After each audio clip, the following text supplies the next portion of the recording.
Hello, and welcome back to ASMR Air Horn.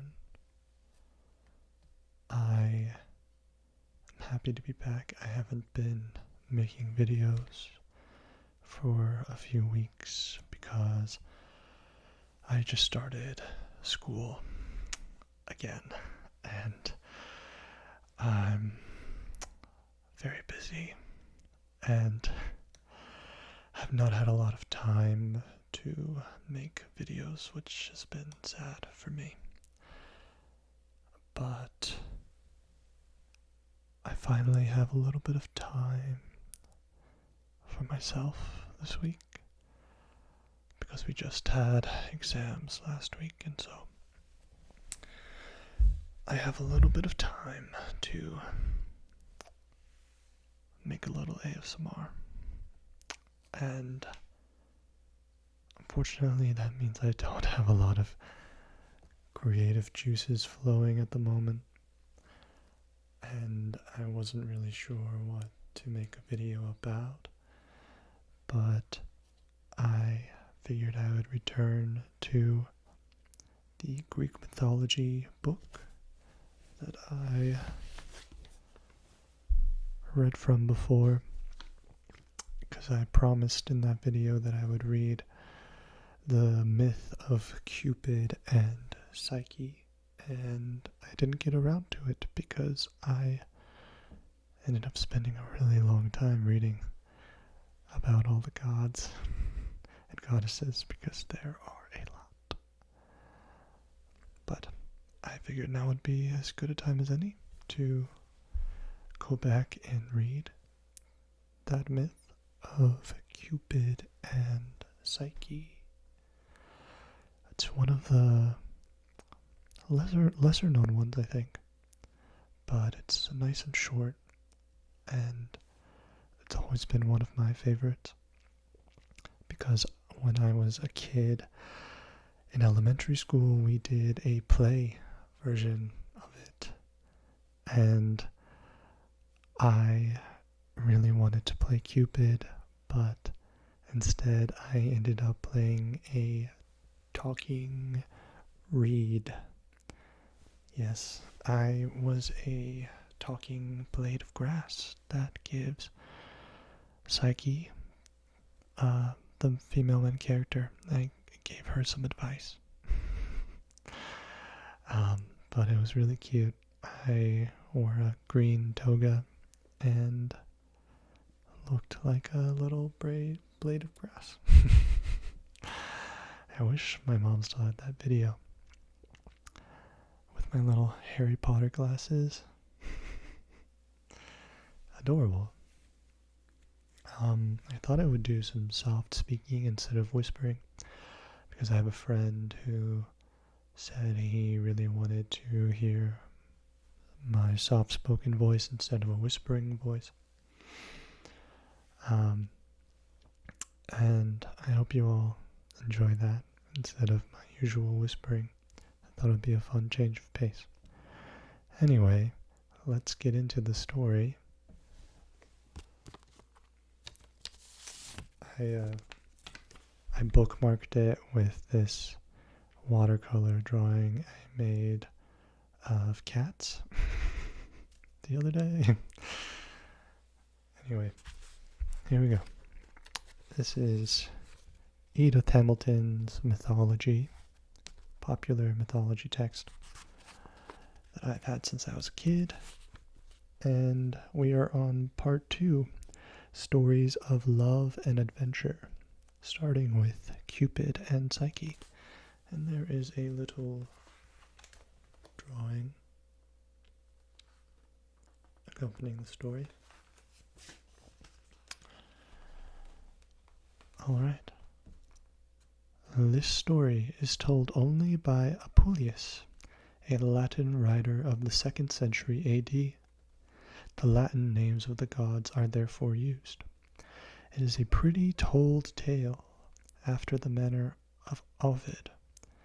The writer is entertained by what he writes. He believes none of it. a prettily told tale. Anyway, here goes. There was once a king who had 3 daughters, all lovely maidens, but the youngest, Psyche, excelled her sisters so greatly that beside them she seemed a very goddess consorting with mere mortals. The fame of her surpassing beauty spread over the earth, and everywhere men journeyed to gaze upon her with wonder and adoration, and to do her homage as though she were in truth one of the immortals. They would even say that Venus herself could not equal this mortal. As they thronged in ever-growing numbers to worship her loveliness, no one any more gave a thought to Venus herself. Her temples were neglected, her altars foul with cold ashes, her favorite towns deserted and falling in ruins. All the honors once hers were now given to a mere girl, destined some day to die. It may well be believed that the goddess would not put up with this treatment. As always, when she was in trouble, she turned for help to her son, that beautiful winged youth whom some called Cupid and others Love, against whose arrows there is no defense, neither in heaven nor on earth. She told him her wrongs, and as always he was ready to do her bidding. "Use your power," she said, "and make the hussy fall madly in love with the vilest and most despicable creature there is in the whole world." And so, no doubt, he would have done, if Venus had not first shown him Psyche, never thinking in her jealous rage what such beauty might do even to the god of love himself. As he looked upon her, it was as if he had shot one of his arrows into his own heart. He said nothing to his mother. Indeed, he had no power to utter a word, and Venus left him with the happy confidence that he would swiftly bring about Psyche's ruin. What happened, however, was not what she had counted on. Psyche did not fall in love with a horrible wretch. She did not fall in love at all. Still more strange, no one fell in love with her. Men were content to look and wonder and worship, and then pass on to marry someone else. Both her sisters, inexpressibly inferior to her, were splendidly married, each to a king. Psyche, the all-beautiful, sat sad and solitary, only admired, never loved. It seemed that no man wanted her. This was, of course, most disturbing to her parents. Her father finally traveled to an oracle of Apollo to ask his advice on how to get her a good husband. The god answered him, but his words were terrible. Cupid had told him the whole story and had begged for his help.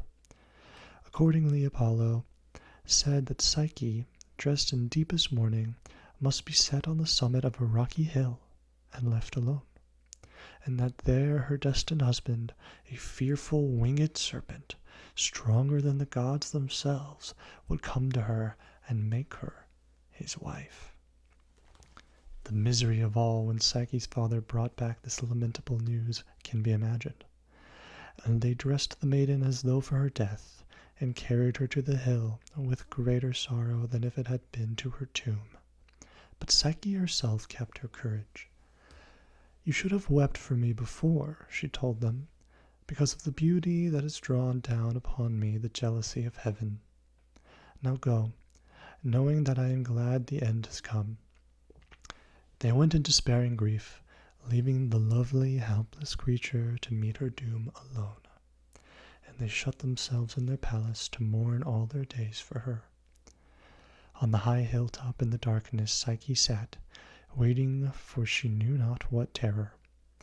There as she wept and trembled, a soft breath of air came through the stillness to her, the gentle breathing of Zephyr, sweetest and mildest of winds. She felt it lift her up. She was floating away from the rocky hill and down until she lay upon a grassy meadow, soft as a bed and fragrant with flowers. It was so peaceful there, all her trouble left her, and she slept. She woke beside a bright river, and on its bank with a mansion stately and beautiful, as though built for a god, with pillars of gold and walls of silver and floors inlaid with precious stones. No sound was to be heard. The place seemed deserted, and Psyche drew near, awestruck at the sight of such splendor. As she hesitated on the threshold, voices sounded in her ear. She could see no one, but the words they spoke came clearly to her. The house was for her, they told her. She must enter without fear, and bathe, and refresh herself. Then a banquet table would be spread for her.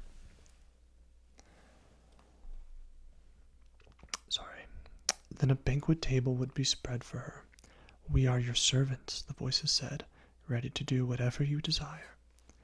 The bath was the most delightful, the food the most delicious she had ever enjoyed.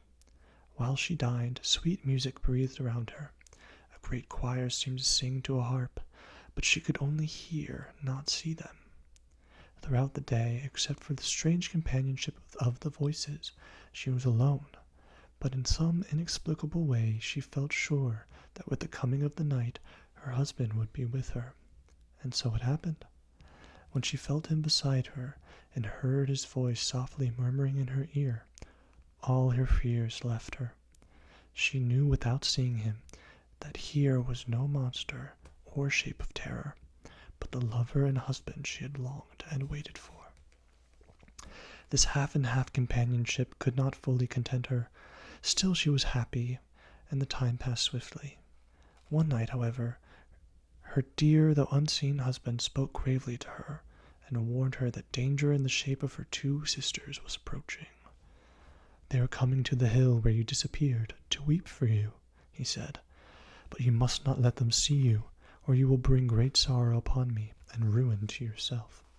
She promised him she would not, but all the next day she passed in weeping, thinking of her sisters, and herself unable to comfort them. She was still in tears when her husband came, and even his caresses could not check them. At last he yielded sorrowfully to her great desire. Do what you will, he said, but you are seeking your own destruction. Then he warned her solemnly not to be persuaded by anyone to try to see him, on pain of being separated from him forever.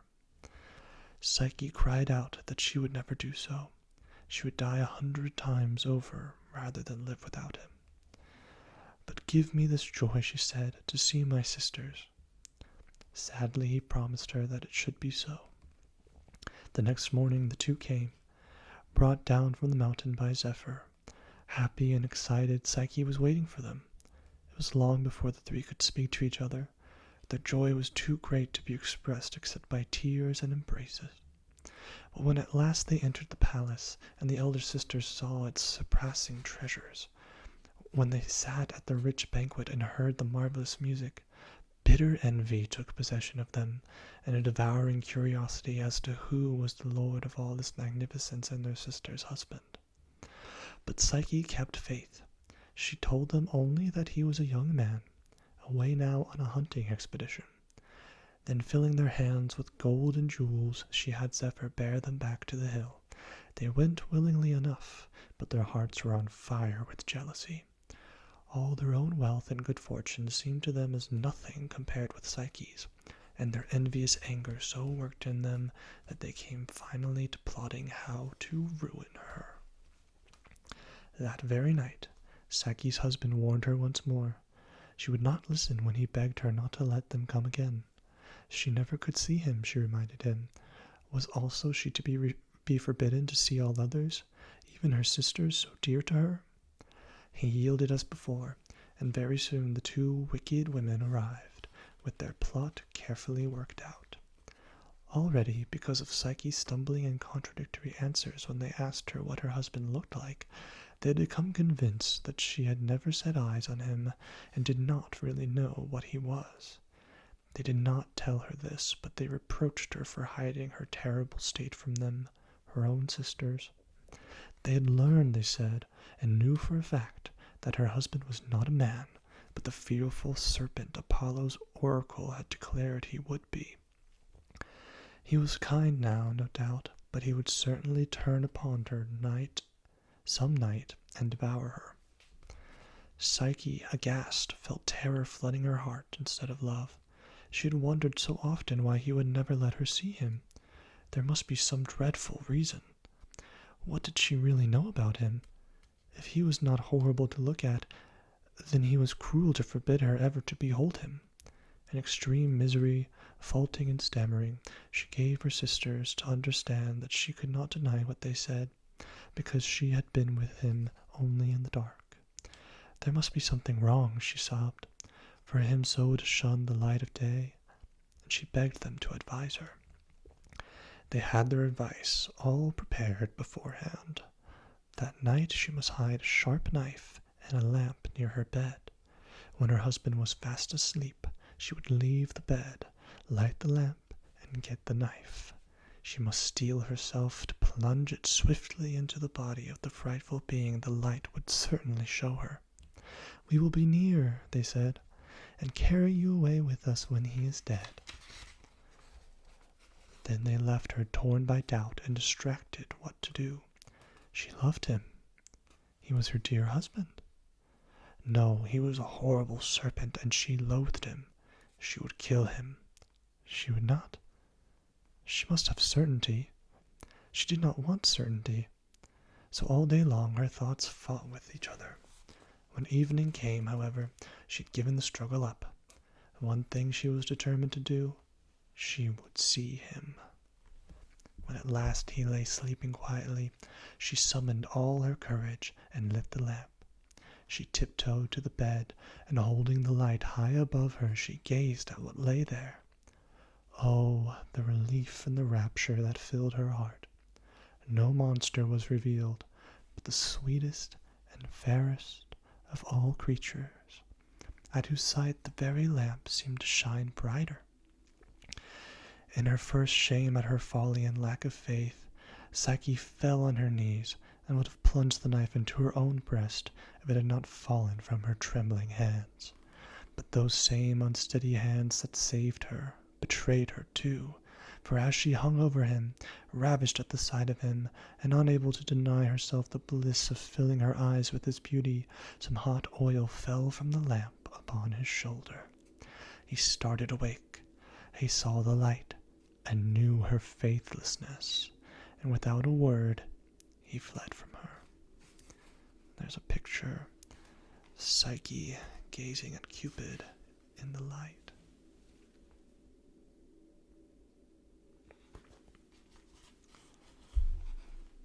She rushed out after him into the night. She could not see him, but she heard his voice speaking to her. He told her who he was, and sadly bade her farewell. "Love cannot live where there is no trust," he said, and flew away. The god of love, she thought. He was my husband, and I, wretch that I am, could not keep faith with him. Is he gone from me forever? At any rate, she told herself with rising courage, I can spend the rest of my life searching for him. If he has no more love left for me, at least I can show him how much I love him. And she started on her journey. She had no idea where to go. She knew only that she would never give up looking for him. He meanwhile had gone to his mother's chamber to have his wound cared for. But when Venus heard his story and learned that it was Psyche whom he had chosen, she left him angrily alone in his pain, and went forth to find the girl of whom he had made her still more jealous. Venus was determined to show Psyche what it meant to draw down the displeasure of a goddess. Poor Psyche, in her despairing wanderings, was trying to win the gods over to her side. She offered ardent prayers to them perpetually, but not one of them would do anything to make Venus their enemy.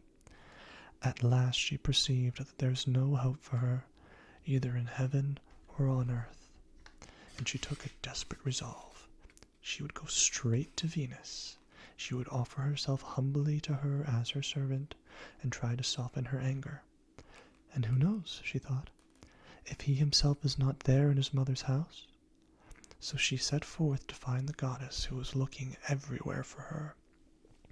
When she came into Venus's presence, the goddess laughed aloud and asked her scornfully if she was seeking a husband, since the one she had would have nothing to do with her, because he had almost died of the burning wound she had given him. "But really," she said, "you are so plain and ill-favored a girl that you will never be able to get you a lover, except by the most diligent and painful service. I will therefore show my goodwill to you by training you in such ways." With that, she took a great quantity of the smallest of seeds, wheat and poppy and millet and so on, and mixed them all together in a heap. "By nightfall, these must all be sorted," she said. "See to it for your own sake." And with that, she departed. Psyche, left alone, sat still and stared at the heap. Her mind was all in a maze because of the cruelty of the command, and indeed it was of no use to start a task so manifestly impossible. But at this direful moment, she who had awakened no compassion in mortals or immortals was pitied by the tiniest creatures of the field, the little ants, the swift runners. They cried to each other, "Come, have mercy on this poor maid, and help her diligently." At once they came, waves of them, one after another, and they labored separating and dividing until what had been a confused mass lay all ordered, every seed with its kind. This was what Venus found when she came back, and very angry she was to see it. "Your work is by no means over," she said. Then she gave Psyche a crust of bread and bade her sleep on the ground, while she herself went off to her soft, fragrant couch. Surely if she could help keep the girl at hard labor, and half starve her too, that hateful beauty of hers would soon be lost. Until then, she must see that her son was securely guarded in his chamber, where he was still suffering from his wound. Venus was pleased at the way matters were shaping. The next morning she devised another task for Psyche, this time a dangerous one. "Down there near the river bank," she said, "where the bushes grow thick, are sheep with fleeces of gold. Go fetch me some of their shining wool." When the worn girl reached the gently flowing stream, a great longing seized her to throw herself into it and end all her pain and despair. But as she was bending over the water, she heard a little voice from near her feet, and looking down saw that it came from a green reed. She must not drown herself, it said. Things were not as bad as that. The sheep were indeed very fierce, but if Psyche would wait until they came out of the bushes toward evening to rest beside the river, she could go into the thicket and find plenty of the golden wool hanging on the sharp briars. So spoke the kind and gentle reed, and Psyche, following the directions, was able to carry back to her cruel mistress a quantity of the shining fleece. Venus received it with an evil smile. "Someone helped you," she said sharply. "Never did you do this by yourself. However, I will give you an opportunity to prove that you really have the stout heart and the singular prudence you make such a show of. Do you see that black water which falls from the hill yonder? It is the source of the terrible river which is called Hateful, the river Styx. You are to fill this flask from it." That was the worst task yet, as Psyche saw when she approached the waterfall. Only a winged creature could reach it, so steep and slimy were the rocks on all sides, and so fearful the onrush of the descending waters. But by this time it must be evident to all the readers of this story, as perhaps deep in her heart it had become evident to Psyche herself, that although each of her trials seemed impossibly hard, an excellent way out would always be provided for her. This time her savior was an eagle, who poised on his great wings beside her, seized the flask from her with his beak, and brought it back to her full of the black water. But Venus kept on. One cannot but accuse her of some stupidity.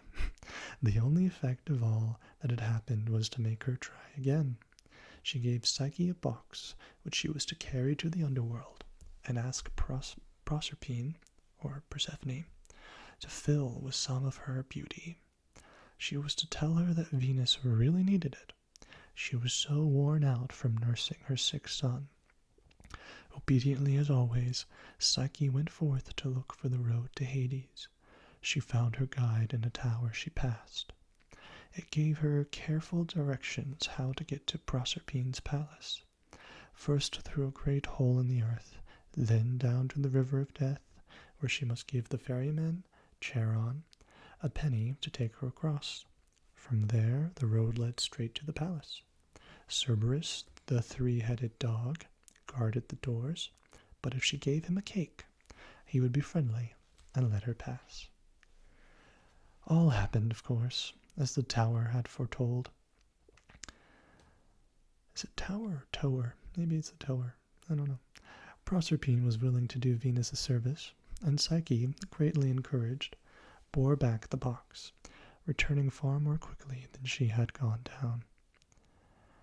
Her next trial she brought upon herself through her curiosity, and still more, her vanity.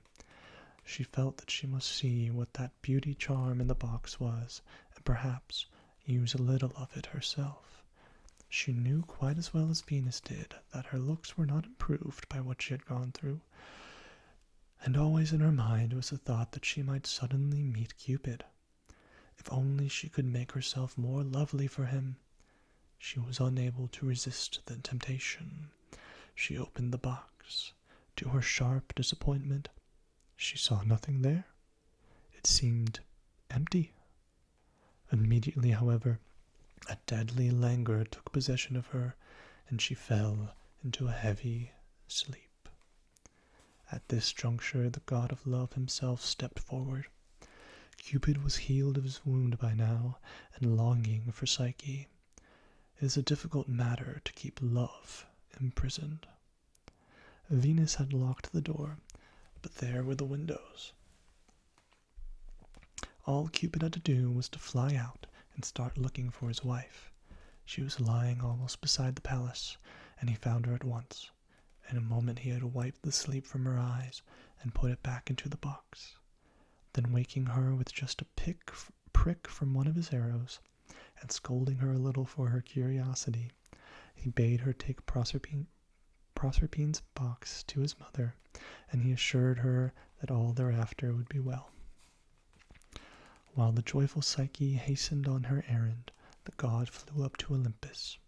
He wanted to make certain that Venus would give them no more trouble, so he went straight to Jupiter himself.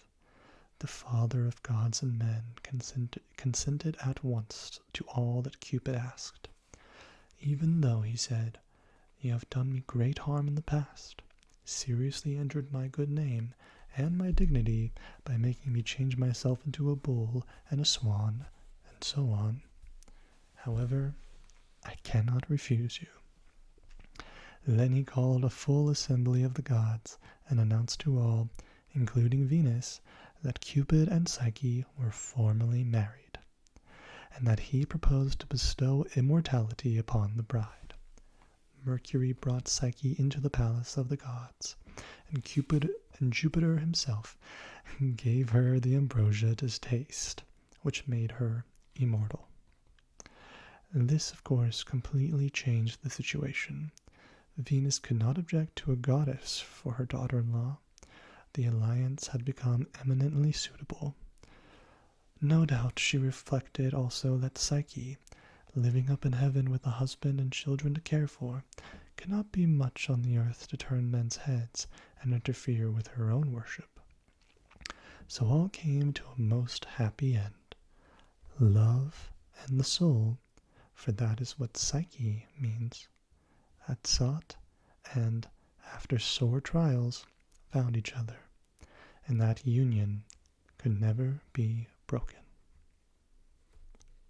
In the end.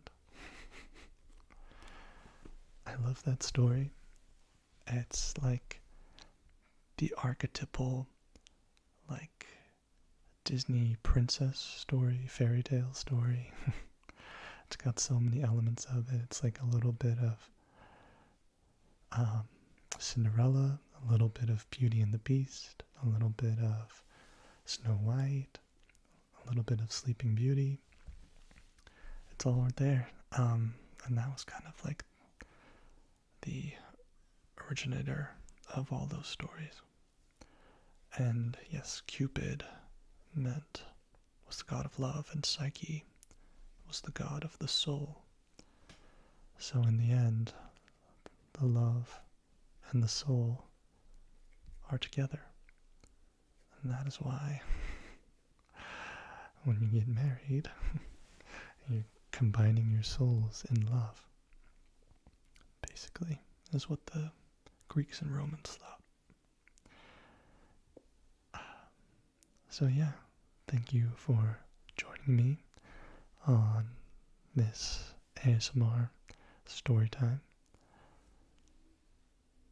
I would love to hear any comments from you. Please leave a like if you enjoyed, and any suggestions in the comments of videos you would like to see next. And let me know if you liked the soft spoken whispering versus the actual whispering. Alright, hope you enjoyed, and have a good night.